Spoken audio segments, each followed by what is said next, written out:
se révèle sa pensée. D'ailleurs, ajoute-moi, Seigneur, donne-moi le cœur d'accepter la parole. Cela n'est pas dit.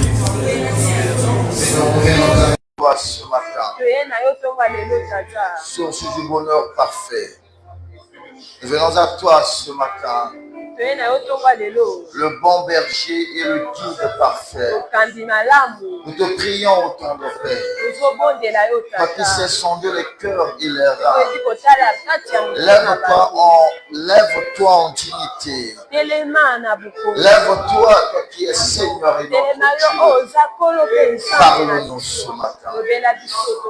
Tu as prévu de nous parler sur la grâce surabondante. Fais-nous comprendre ta pensée. Fais-nous comprendre ta parole. Dispose nos cœurs à recevoir ta parole. Et mets tes mots dans ma bouche comme tu sais le faire. Pour notre édification. Merci pour ta présence. Merci pour les résultats de ta parole. Merci pour les cœurs repentants. Merci Dieu de grâce. Saint-Esprit, prends contrôle de ces instants. Et en ce lieu ne règne ni distraction ni voyage de pensée. Et toi seul, tu sois maître. À jamais. Dans le précieux nom de notre Seigneur Jésus-Christ. Ainsi prié. Nous offrons à notre Dieu une offrande d'acclamation. Et nous disons Amen. Amen. Amen. Que le Seigneur Dieu vous bénisse. Et que votre présence dans sa présence influence votre présence de telle sorte que même vous, vous devenez l'entraîne de sa présence. Amen. On va lire le texte biblique. On a des textes ce matin et on va enseigner. Le premier texte, on est dans Romains chapitre 5. Romains au 5e chapitre. Nous allons lire le verset 20 au verset 21. Romains 5, 20 à 21. Je lis la parole du Seigneur telle qu'il est écrit. Amen. Or, la loi est intervenue pour que l'offense abonde. Mais là où le péché a abondé, la grâce a surabondé. Afin que comme le péché a régné par la mort, ainsi la grâce règne par la justice pour la vie éternelle. Par Jésus-Christ, notre Seigneur. Parole du Seigneur. Amen. Le deuxième texte qu'on va lire, repartons dans notre chapitre clé de la retraite, c'est-à-dire Exode au chapitre 33. Nous allons lire le verset 3 à 6, après on va lire 12 à 14. Je vous ai dit que tous les thèmes ont été tirés de ce chapitre. Le verset 3 à 6. J'ai la parole du Seigneur. Amen. Monte vers ce pays où coule le lait et le miel. Mais je ne monterai point au milieu de toi, de peur que je ne te consume en chemin, car tu es un peuple au cou raide. Lorsque le peuple eut entendu ces paroles, ces sinistres paroles, il fut dans la désolation et personne ne mit ses ornements. Et l'Éternel dit à Moïse, dis aux enfants d'Israël, vous êtes un peuple au cou raide. Si je montais un seul instant au milieu de toi, je te consumerai. Ôte maintenant tes ornements de dessus toi, et je verrai ce que je te ferai. Les enfants d'Israël se dépouillèrent de leurs ornements en s'éloignant du mont Horeb. Le verset 12. Moïse dit à l'Éternel, voici, tu me dis, fais monter ce peuple, et tu ne me fais pas connaître qui tu enverras avec moi? Cependant, tu as dit, je te connais par ton nom et tu as trouvé grâce à mes yeux. Maintenant, si j'ai trouvé grâce à tes yeux, fais-moi connaître tes voies, alors je te connaîtrai. Et je trouverai encore grâce à tes yeux. Considère que cette nation est ton peuple. Verset 14, l'Éternel répondit, je marcherai moi-même avec toi et je te donnerai du repos. Parole du Seigneur. Est-ce qu'on peut acclamer pour la parole de Dieu? Amen. Et prière de prendre place. Je prierai au protocole de m'apporter des mouchoirs. Je n'ai pas fait attention à ramener ce qui m'était réservé. Amen. Amen. Nous sommes au 7e jour dont le thème principal, nous sommes d'abord dans notre retraite spirituelle qui était jadis dénommée Vaincre Amalek 21. Depuis l'année passée, elle a été rebaptisée Elonga 21. Elonga 21 qui parle des victoires que doivent expérimenter le chrétien. Victoire dans sa marche avec Dieu. Marcher avec Dieu est fait des victoires. C'est une marche à laquelle nous partons de victoire en victoire. Mais malheureusement, ce qui ne semble pas expérimenter tout chrétien. Et le thème de cette 6e édition est « Voici un lieu près de moi, dit l'Éternel ». Maintenant, pour s'approcher et pour demeurer près de Dieu, il y a certaines modalités ou certaines conditions à remplir pour y arriver. Le message de ce matin est le complément du message d'hier. Hier, le Seigneur nous a parlé sur un peuple au cou raide, au roide, d'après d'autres versions, qui se entend un peuple têtu, un peuple obstiné.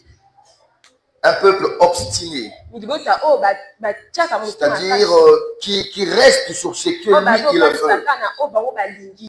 Un peuple qui apparemment appartient à Dieu, mais au fond n'appartient pas à Dieu. C'est-à-dire de par leurs œuvres, eux-mêmes, ce peuple refuse une appartenance à Dieu. Je ne sais pas si cela est aussi ton cas. Et le texte que nous venons de lire dans Exode, dans un premier lieu, Dieu refuse de monter avec Israël. Dans sa sainteté, il dit, si je marche seulement au milieu de toi, moi Dieu, je te consumerai. Tu ne peux pas. Ici, il ne s'agit pas de voir la face de Dieu.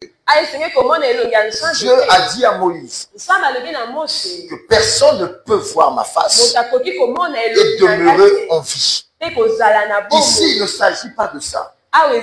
Il s'agit de l'accompagnement de Dieu. Dieu dit, si moi je marche avec ce peuple qui est têtu et obstiné, donc moi Dieu je les consumerai. Alors Moïse, en bon intercesseur et en bon leader, il a plaidé pour le peuple devant Dieu. Et Dieu dit, dépouillez-vous et je verrai ce que je vous ferai. D'ailleurs, dans un premier temps, le peuple, lorsque le peuple a entendu ces sinistres paroles, là où Dieu leur disait, je ne marcherai pas avec vous, là où Dieu refuse d'une manière délibérée, je ne m'y engagerai pas. Ce peuple n'a pas pu mettre les ornements. C'est l'expression d'un cœur abattu, d'un cœur triste, d'un cœur qui reconnaît son mal. Et vous allez remarquer que Dieu dira encore à ce peuple. Moïse dit à ce peuple de se dépouiller de ses ornements. Cela veut dire qu'il y a une apparence de repentance et il y a une repentance qui est sincère. Le peuple a montré l'apparence d'une repentance, des cœurs abattus, par lesquels ils étaient incapables de mettre leurs ornements. Comme les paroles de David à Salomon, fais attention au Dieu que tu vas servir, au Dieu de ton père, sinon le Dieu d'Israël. Ce Dieu sait sonder le cœur et les reins. Il connaît la profondeur de l'homme. Il connaît les pensées des cœurs des hommes. Et c'est là où Dieu dit à Moïse, dis à Israël de se dépouiller. Dieu est omniscient. Il connaît toutes choses.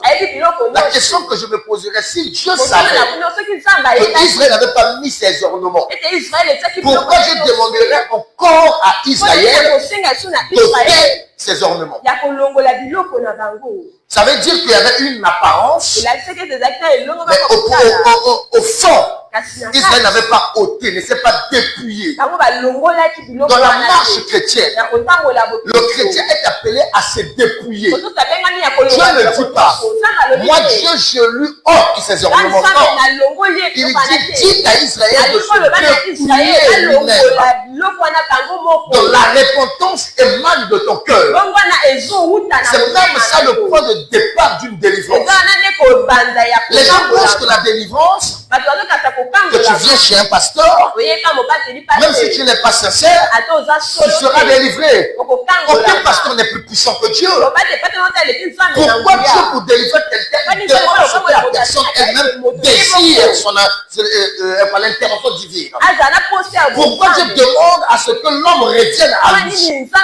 Pourquoi Dieu demande à ce que l'homme lui-même puisse avoir la prise de conscience? Ça veut dire que la clé de la délivrance, Dieu est toujours disposé. Mais la clé de la délivrance de l'homme a toujours été l'homme lui-même. Amen. C'est là où Dieu demande à Israël de se dépouiller de ses ornements. Et la suite, il dit il fallait que Moïse déplace la tente d'assignation. Moïse a pris la tente, il l'a bâtie hors du camp. Pourquoi? Parce que Dieu ne supportait plus être au milieu du peuple. Parce que le peuple était souillé par sa petitesse. Alors lorsque Moïse partit, le peuple ne faisait que contempler la nuée qui apparaissait au loin. Et quand la nuée descendait, le peuple se prosternait devant. Et une seule personne pouvait accompagner Moïse. Ce n'était que Josué. Et c'est là que Moïse a fait son intercession. Et plus tard, Moïse pouvait dire à Dieu, si j'ai trouvé grâce, il s'appuie sur la grâce. Le même Dieu qui avait dit, je ne marcherai pas au milieu de ce peuple. C'est le même Dieu qui dit, je marcherai moi-même au milieu de ce peuple. C'est là la grâce surabondante.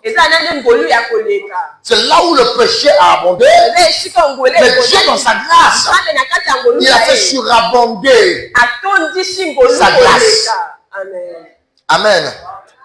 Ne soyez pas pressés de vous réjouir ce matin. Amen. Rentrons dans notre enseignement. C'est quoi la grâce? La grâce est un don gratuit et immérité de Dieu. C'est un don gratuit. C'est une faveur imméritée. Tu ne demandes rien pour qu'on te le donne.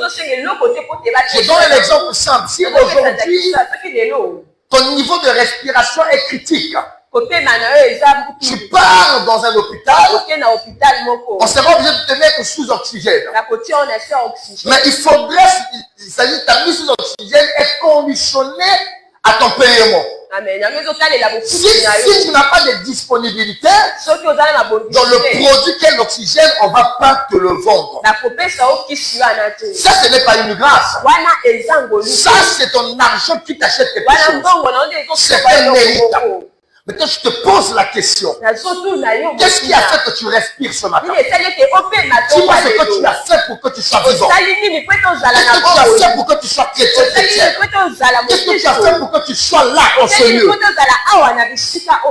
Quelquefois, certaines personnes pensent que ils méritent tellement plus que les autres. C'est parce que Dieu, c'est pour cela que Dieu les maintient en vie.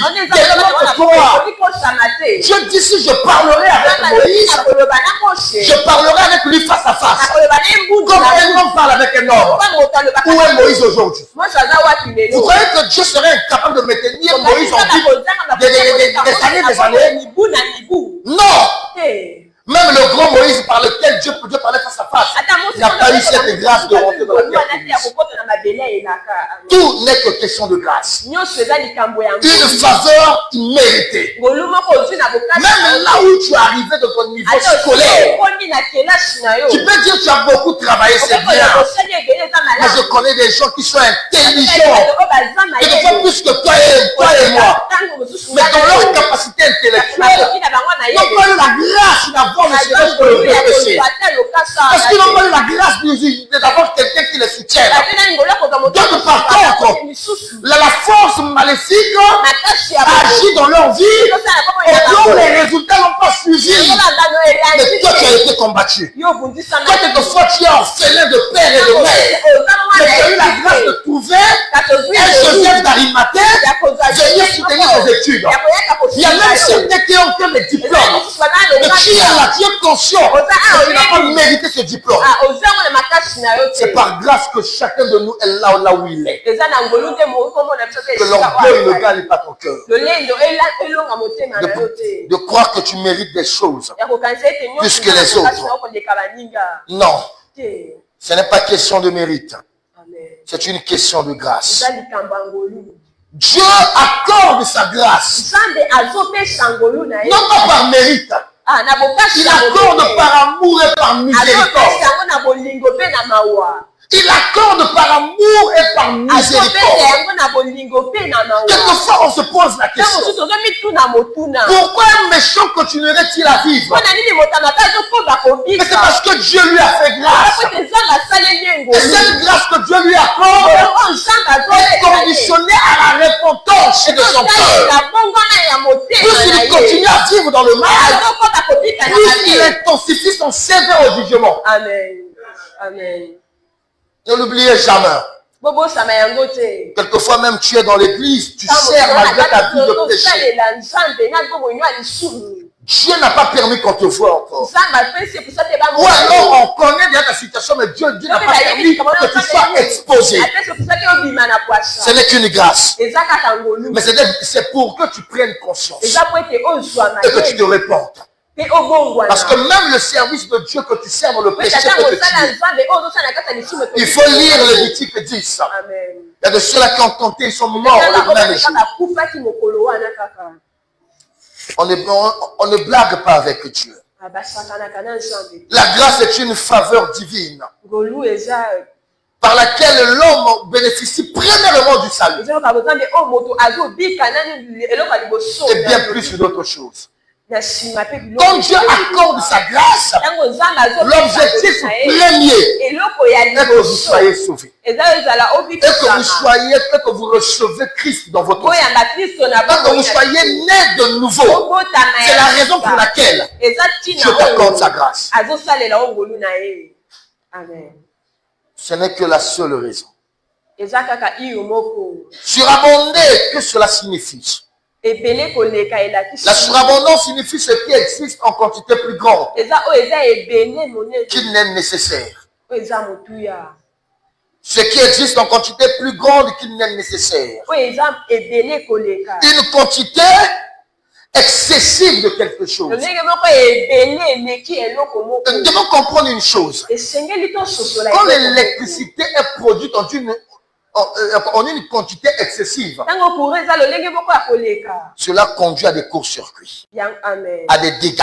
Amen. Comme même ton corps produit du sang à l'excès, ça te conduit même à la mort. Est-ce que vous comprenez? Amen. Amen. Amen. Même là, le véhicule, s'il produit la vitesse au-delà de la norme, cela conduit à des dégâts. Mais quand Dieu donne une grâce surabondante, oh j'aime ce Dieu, cela n'a pas de conséquences. Amen. Cela n'a pas de conséquences négatives. C'est plutôt le bénéfice de l'homme qui reçoit une grâce surabondante. Amen. Amen. Qui peut dire que la grâce de Dieu surabondante lui a fait du mal? Qui peut élever sa main? Oh, c'est pour cela que j'aime ce Dieu. Là où l'homme fixe des lois physiques, Dieu peut transgresser ces lois-là sans pourtant que celui à qui il fait grâce ne soit victime malheureux. Malheureuse, voudrais-je dire. Amen. C'est quoi la grâce surabondante maintenant? C'est le pardon et l'amour de Dieu qui dépasse largement l'abandon du péché. Quand on parle de la grâce surabondante, il s'agit de l'amour et du pardon de Dieu qui dépasse largement l'abondance du péché. Détrompez-vous, dans l'Ancien Testament, il y a la grâce. Parce que plusieurs fois dans l'Ancien Testament, Dieu a changé ta décision. Amen. C'est pas parce que nous les lisons dans Romains que cette loi n'a pas existé dans Genèse. L'âme qui pêche dans d'abord d'Ézéchiel, c'est celle qui mourra. Et dans Romains, le salaire du péché, c'est là.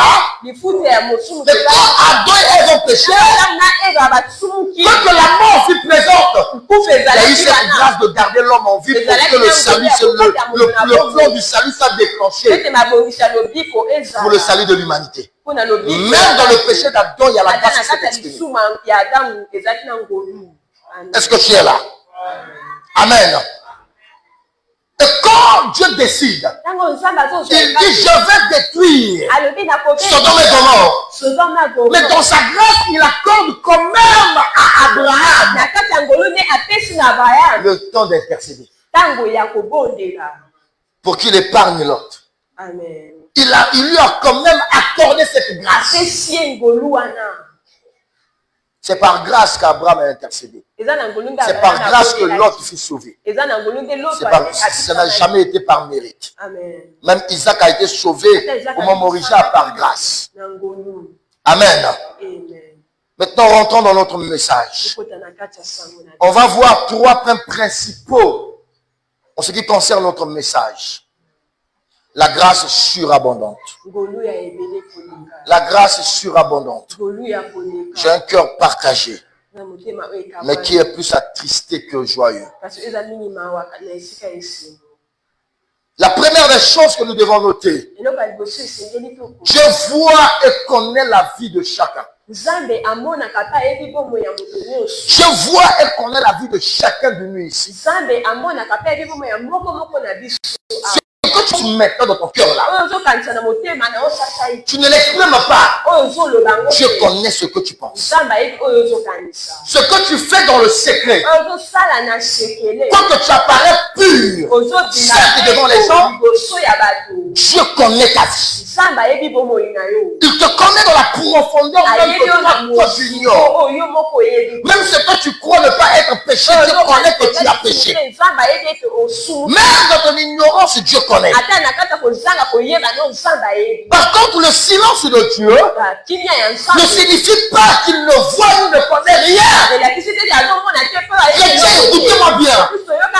Ce n'est parce que Dieu ne permet pas qu'on prophétise sur ton mal, que Dieu ne permet pas qu'on expose ton péché, que Dieu ne permet pas ou ne révèle pas le mal que tu fais. Ce n'est pas synonyme que Dieu est aveugle, que Dieu ne voit rien, que Dieu ne connaît rien. D'ailleurs, nous l'avons lu tout à l'heure. Le peuple lui-même s'est dépouillé. Il a enlevé ses ornements. Il a pas pu mettre. Mais quand Dieu vient parler à Moïse, il dit à Moïse, dis aux enfants d'Israël, je suis dépouillé de leur ornement. Moïse, tu as vu l'apparence. Moi, Dieu, je connais le dessein de leur. Est-ce que quelqu'un est là? Amen. Tu es là dans l'église. Tu es là dans un programme de Longa 21. Même si tu fais semblant que tu es rentré dans le programme, cependant tu n'as même pas observé ne serait-ce qu'un seul jour. Tu penses que tu le fais pour le pasteur. Tu penses que ton jeûne me fera avancer. Ou alors le jeûne fera avancer la divinité de Dieu. Dieu a commencé à exister avant que tu n'existes. Dieu a existé avant que le monde n'existe. D'ailleurs, quand Dieu a commencé à exister, la Bible chez lui, c'est dans l'éternité. Ceux qui ont fait mathématiques connaissent moins l'infini. Le début de moins l'infini ne connaissent pas ça. Ils savent comment c'est moins l'infini. Et Dieu va où? Dieu dérive d'une éternité pour une autre éternité. Ça Dieu vient en plus de l'infini. Ça va s'arrêter où? Il n'y a pas de fin. Mais tu penses que ton existence de 30 ans, de 60 ans, de 100 ans, de 120 ans supprimera la divinité de Dieu. Détrompe-toi. Tu n'es pas la première personne à être hypocrite devant Dieu. Tu n'es pas la première personne à désobéir à Dieu. Tu n'es pas la première personne à faire semblant comme si Dieu, c'est-à-dire comme si tu étais pur. Tu n'es pas la première personne à faire semblant d'être zélé pour Dieu. Oh, je peux te citer dans l'histoire de la Bible beaucoup de gens qui ont fait semblant de marcher avec Dieu. Ils ont fait semblant comme s'ils pouvaient corrompre Dieu. Ils ont fait semblant d'être agréés par les hommes. Mais cependant, ils n'ont jamais pu tuer la nature divine de Dieu. Ils n'ont même pas pu l'atteindre. Voilà les chrétiens actuels. Ils ne prient plus pour le ciel. Ils ne prient que pour la terre. C'est là où ils obéissent même plus aux hommes qu'à Dieu. Ils se font eux-mêmes leur propre pasteur. Même quand on leur enseigne la parole de Dieu, ils sont incapables d'écouter, d'obéir. Ils sont même prêts à remettre en question ce qui est écrit. Ils sont même prêts de se faire eux-mêmes leur propre doctrine. Un peuple courait qui s'appuie sur la grâce surabondante. Je laisse à chacun de nous le temps de revenir à lui. J'aimerais dire à une personne ce matin, Dieu n'a jamais été aveugle sur tes choses. Dieu n'a jamais été aveugle sur les péchés que tu commets.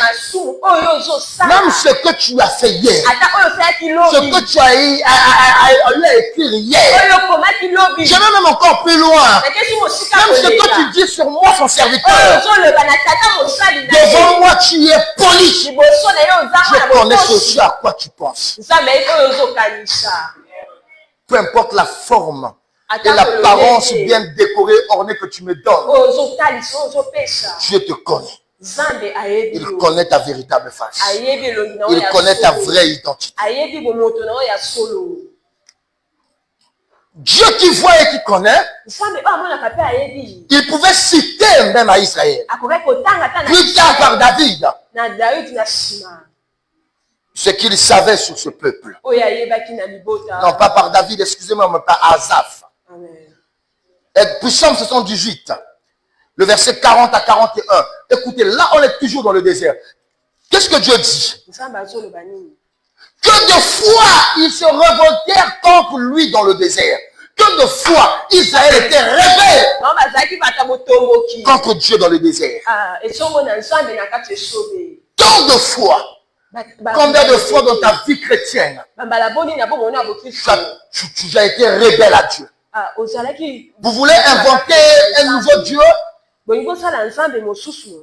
Quand les chrétiens lisent la Bible, les chrétiens de notre génération lisent la Bible, ils sont prêts à condamner les enfants d'Israël. Hein. Comment les gens qui ont vu Dieu opérer, les gens ont vu la mer rouge se séparer, ils ont reçu la manne, ils ont vu les eaux amères devenir les eaux douces, peuvent bâtir, sinon construire, sinon même ériger, fabriquer un veau d'or. Et plusieurs aujourd'hui fabriquent leur propre veau d'or. Lorsque tu sacrifies la parole de Dieu pour tes intérêts, sache-le que tu es un idolâtre de tes sentiments. Tu es idolâtre de tes sentiments.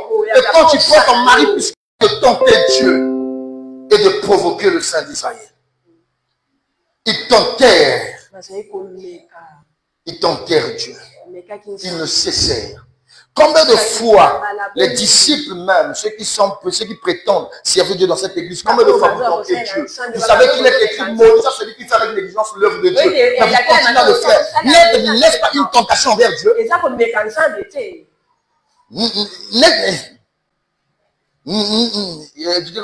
tentation? Tu veux servir Dieu à ta guise. Et puisque le cœur est refusant de s'approcher de Dieu, ce sont des croyants, des chrétiens qui n'aiment pas la prière, ni la présence de Dieu, ni les retraites. Sachez-le, peut-être que tu n'as pas trouvé quelqu'un pour te le dire. Toutes les raisons que tu avances devant Dieu là, l'école, le travail, la famille patati, ce n'est que l'état de ton cœur que tu exposes. Il y a de ceux-là qui ont un traitement plus dur que ce qui t'est réservé. Mais ils servent quand même Dieu. Et j'aimerais dire aussi à l'église, si vous n'êtes pas prêt à suivre Dieu, Dieu est capable de susciter des pierres pour le suivre. Retenez bien cela. Et pourquoi Dieu voit et connaît, mais n'agit pas? Acte 17, 30 à 31. Il dit, la Bible dit ceci, Dieu sans tenir compte des temps d'ignorance. Il annonce à tous les hommes, en tout lieu, qu'il essaie à se repentir. C'est la raison pour laquelle, quoi que Dieu voit, quoi que Dieu connaît, il n'agit pas. Il te laisse le temps de te repentir. Je n'aimerais pas être un prophète de malheur, mais je suis obligé d'annoncer la parole. Certains ici, qui vont refuser de se convertir, je vous annonce qu'il y a la mort qui va vous attendre. Même si vous ne voulez pas dire Amen, je suis le messager de Dieu et je m'arrête là. Amen. Vous croyez qu'à l'église, on entend seulement que Dieu vous bénisse, hein? Non. La grâce surabondante aussi a des limites. Amen. Deuxième des choses, sur la grâce surabondante. Notez, la grâce surabondante n'est pas synonyme de continuer de vivre dans le péché. Est-ce que vous le savez? C'est pas parce que la grâce de Dieu surabonde que je dois à chaque fois continuer dans le péché. Parce que simplement il est écrit, là où le péché abonde, sa grâce. Écoutez ce que Dieu dit avant d'amener Israël dans Canaan. Il a dit à Abraham, j'attendrai que le péché de ce peuple arrive à son comble. Et il a dit encore, le péché des Amoréens sont arrivés à leur comble. C'est pour cela qu'Israël doit aller posséder. Dieu a attendu que le péché arrive à son comble. Pendant qu'il péchait, grâce sur grâce. Grâce sur grâce. Et quand c'est arrivé à son comble, le jugement est arrivé. Je répète, la grâce surabondante n'est pas synonyme de continuer de vivre ou à vivre dans le péché. Détrompez-vous. Petit A dans le 2. Retenez ceci. Celui qui a reçu la grâce n'est pas esclave du péché. aza mowumbu ya lisumu te. C'est pour cela que depuis que tu as connu le Seigneur, Nango uto eyeba kono. tu ne connais même pas une année de chasteté. Amen. Oyebi ata mobu moko ya kobati. Tu ne connais pas. Oyebi yango te. Chaque année, tu tombes, tu tombes, tu tombes, tu tombes. Okweyaka. Spécialiste. Spécialiste. Moto ayebi koleka. Spécialiste de la découverte d'iniquité. Spécialiste de mensonges. Spécialiste de tromperie. Écoutez, il y a certaines personnes ici qui sont chrétiennes. C'est parce que vous fréquentez encore l'église. Certains même semblent, entre guillemets, craindre de Dieu. C'est parce que je suis encore votre pasteur. Le jour où vous allez seulement vous détacher là, qui me pagane la bino tu okobini. Il y a beaucoup de choses qui bouillonnent dans ton cœur. Hein. Tu as envie de chanter la musique mondaine. Tu te retiens, c'est le désir de ton cœur. Tu désires même déjà de calculer, ah, si je n'étais pas chrétienne, ma condisciple à l'école, j'allais la draguer, elle allait être ma concubine. Si tu te détaches seulement là, tu me paganes, tu es mon ami. Mais ça ne veut pas dire que tu ne pêches pas, tu pêches. Et c'est là où les rapprochements de certaines personnes avec le sexe opposé, c'est pour les sentiments. Pour quelle raison tu es toujours proche d'elle? C'est pour nourrir tes sentiments. Et tes sentiments-là ont un rêve. Charnel. Que tu penses que la grâce que tu as reçue là, c'est ça cette grâce. Montre-moi dans la Bible ce que tu fais. Montre-moi ce que tu fais là, que Dieu approuve ça. Mais si c'est ça, fais ça à découvert, si c'est bon, fais ça à découvert. Je peux tenir ma femme, je marche à l'air libre. Je peux prendre ma femme en rentre dans un hôtel avec ma femme. Y a-t-il un péché?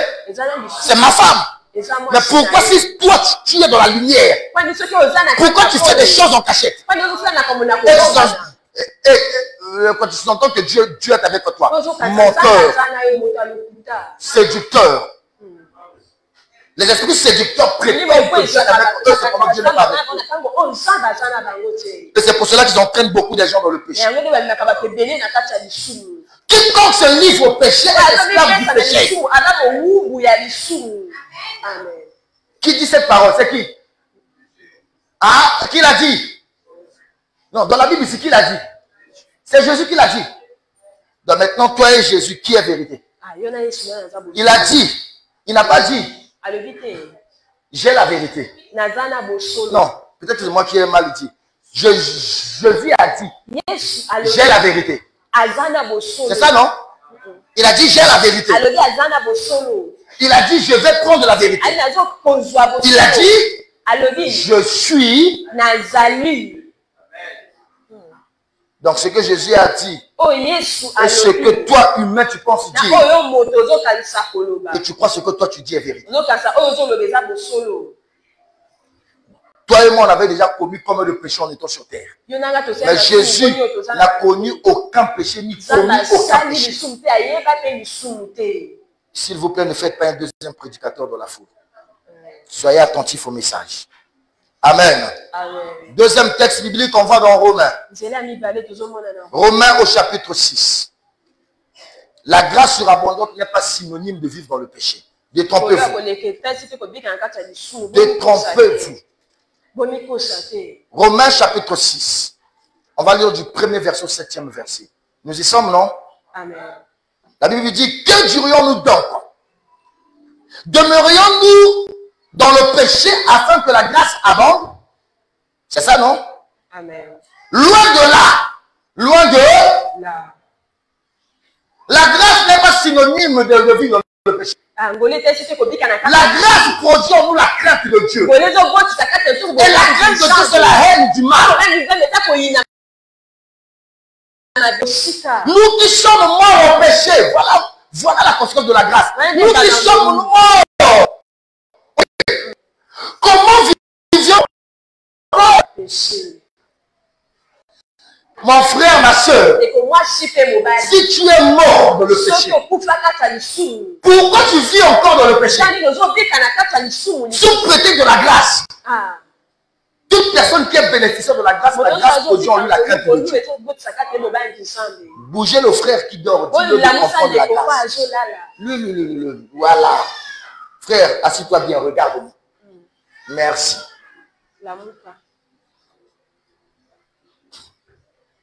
J'ai reçu la grâce. J'ai reçu la grâce.